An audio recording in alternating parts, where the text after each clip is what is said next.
Session 4 of Active Listening Mastery, 15 Practical Lessons for Better Communication. Listening with Body Language. Imagine telling someone about a difficult experience while they keep looking at their phone, turning away, crossing their arms, or staring past you. Even if they occasionally say, "I'm listening," you may not believe them. Their words say one thing, but their body communicates something completely different. Now imagine the opposite. The person faces you, looks at you naturally, shows concern through their expression, gives you enough space to speak, and quietly responds with a simple, "I understand," or "Go on." They are not interrupting.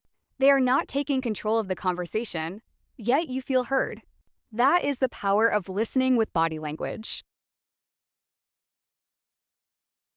Active listening is not only something we do with our ears. People also notice where our attention is directed, how we sit or stand, what our face communicates, and whether our behavior makes it easier or harder for them to speak. In many conversations, body language answers an important question before we say a single word. Are you truly present with me? In this lesson, we will explore how eye contact, facial expressions, posture, gestures, personal space, and small verbal responses can show attention without interrupting. We will also learn why these signals should feel natural and respectful rather than forced, exaggerated, or mechanical. One of the most important forms of listening body language is eye contact. Natural eye contact tells the speaker that you are paying attention. It helps create connection and shows that your attention is not constantly moving somewhere else. However, good eye contact does not mean staring without looking away. Constant, intense eye contact can make another person uncomfortable. It may feel like pressure rather than attention. Healthy eye contact is flexible. You look at the person while they speak, occasionally look away naturally, and return your attention to them. Imagine that your friend Daniel is explaining why he feels disappointed after being ignored by a coworker. If you keep checking your phone, looking around the room, or watching other people, Daniel may feel that his experience is not important. But if you turn toward him and maintain comfortable, natural eye contact, you communicate, "I am here and I am following what you are saying." Eye contact also depends on culture, personality, and personal comfort. In some cultures, direct eye contact may communicate confidence and respect. In others, prolonged eye contact may feel too intense or inappropriate, especially when speaking with someone older or in a formal situation. Some people may also find sustained eye contact uncomfortable for personal or neurological reasons. Active listening is not about forcing everyone to behave in exactly the same way. It is about showing attention in a way that respects the other person. Your facial expression is another powerful listening tool. Your face often reacts before you speak. A concerned expression can show empathy. A relaxed expression can communicate safety. A small smile can show warmth when the situation is positive. But facial expressions must match the conversation. Imagine that your sister tells you she failed an important exam. If you smile or laugh because you are distracted, she may think you do not care. You do not need to create an exaggerated expression of sadness. A calm, attentive face and a gentle look may be enough to show that you understand the seriousness of the moment.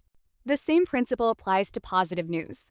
If a colleague tells you that she has received a promotion, a genuine smile can communicate support and shared happiness. You do not need to interrupt with a long speech.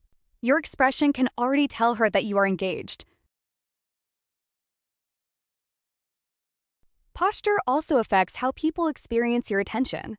When someone is speaking, an open and comfortable posture often makes communication easier. Facing the person, keeping your body relaxed, and avoiding unnecessary distractions can show that you are available to listen. Suppose a manager is meeting with an employee who wants to discuss a workplace concern. If the manager keeps facing the computer, typing emails, or preparing to leave, the employee may decide not to share important information. But if the manager turns toward the employee, puts distractions aside, and sits in a calm, attentive position, the conversation becomes safer. This does not mean that every crossed arm proves someone is uninterested. People cross their arms for many reasons, including comfort, temperature, habit, or physical support. Body language should be understood in context. Instead of judging one gesture immediately, notice the overall pattern. Are you facing the speaker? Are you distracted? Do you appear rushed? Are your actions helping the person continue or making them want to stop? A slight natural lean can also communicate interest. When someone is sharing something important, gently leaning forward may show that you are engaged, but leaning too close can invade personal space and create discomfort. The goal is not to move into the speaker's space. The goal is to make your attention visible. Personal space is an important part of respectful listening. Different people feel comfortable with different distances. A close friend may welcome a smaller distance, while a coworker, customer, student, or unfamiliar person may prefer more space. Culture, personality, environment, and the relationship all influence what feels appropriate. Imagine a customer explaining a problem at a service desk. The employee can show attention by facing the customer and maintaining a calm posture without moving too close. Respectful distance communicates professionalism and gives the customer room to speak. If the employee leans over the counter aggressively or stands too close, the customer may feel pressured rather than supported. Gestures can also help us listen. A small nod at an appropriate moment can encourage someone to continue. It can communicate, "I am following you." An open hand gesture may show receptiveness. A relaxed position can make the conversation feel less defensive. However, constant nodding can become distracting. If you nod rapidly after every sentence, the speaker may feel that your reaction is automatic. The same problem happens when people repeatedly say, "yes, yes, yes," without showing that they understand the meaning. Listening signals are most effective when they respond naturally to what is being said. Small verbal responses are useful because they allow you to support the speaker without taking over. Short phrases such as "I see," "that makes sense," "I understand," "go on," or "take your time" can show attention while keeping the focus on the speaker.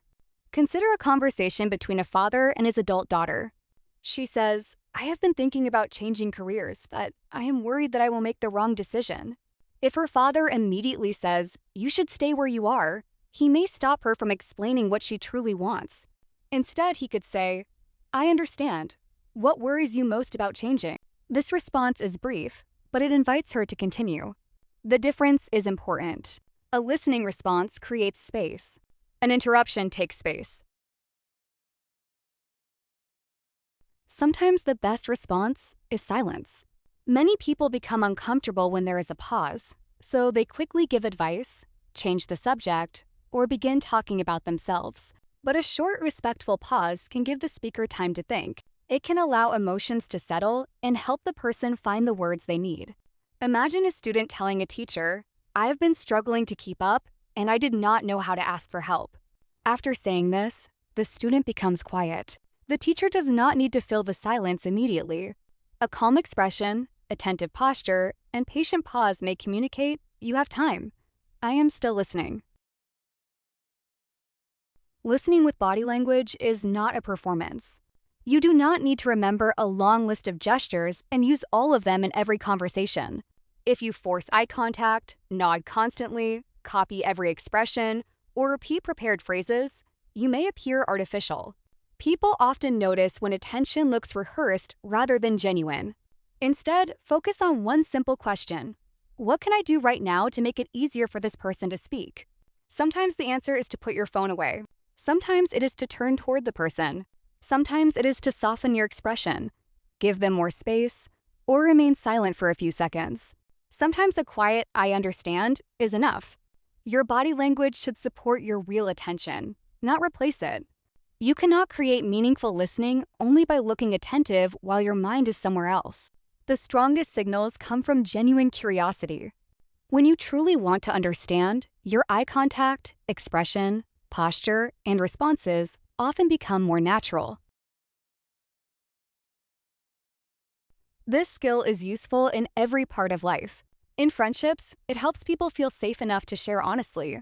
In families, it can reduce misunderstandings and emotional distance.